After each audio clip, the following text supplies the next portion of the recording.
করব, আমরা যতটুকু খেতে পারবো ততটুকুই আমাদের প্লেটে নিব, কোনো খাবার আমরা অপচয় করব না। এটা আমরা একটু সবাই নিজেরা চেষ্টা করব এবং আমরা আমাদের পরিবারকেও এই শিক্ষাটা দেওয়ার চেষ্টা করব। আপনারা মনে রাখবেন, আল্লাহ তাআলার অশেষ রহমত যে আমরা এখানে সুন্দর করে বসে এত সুন্দর একটা পরিবেশে আমাদের সামনে খাবার পরিবেশন করা হয়েছে এবং আমরা সেই নিয়ামতটা উপভোগ করব। মনে রাখবেন, এই মুহূর্তে পৃথিবীর একটা বড় অংশ খাবারের জন্য হন্য হয়ে ঘুরে বেড়াচ্ছেন। অনেক দেশে যুদ্ধ হচ্ছে, সেই যুদ্ধ যেই দেশগুলিতে হচ্ছে সেখানকার শিশুরা, মহিলা অবর্ণনীয় দুঃখ দুর্দশা ভোগ করছেন। সেখানে খাবারের তীব্র সংকট রয়েছে।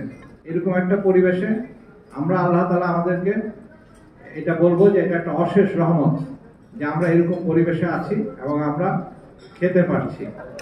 তো আমরা সবাই চেষ্টা করি, ইনশাআল্লাহ চেষ্টা করলেই পারবো। সকলকে ধন্যবাদ।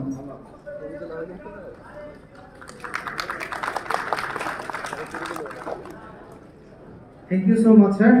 So now I'd like to request our Imam, Hafiz Maulana Hanaluddin, to conduct special munajat for the well-being of our people and the company.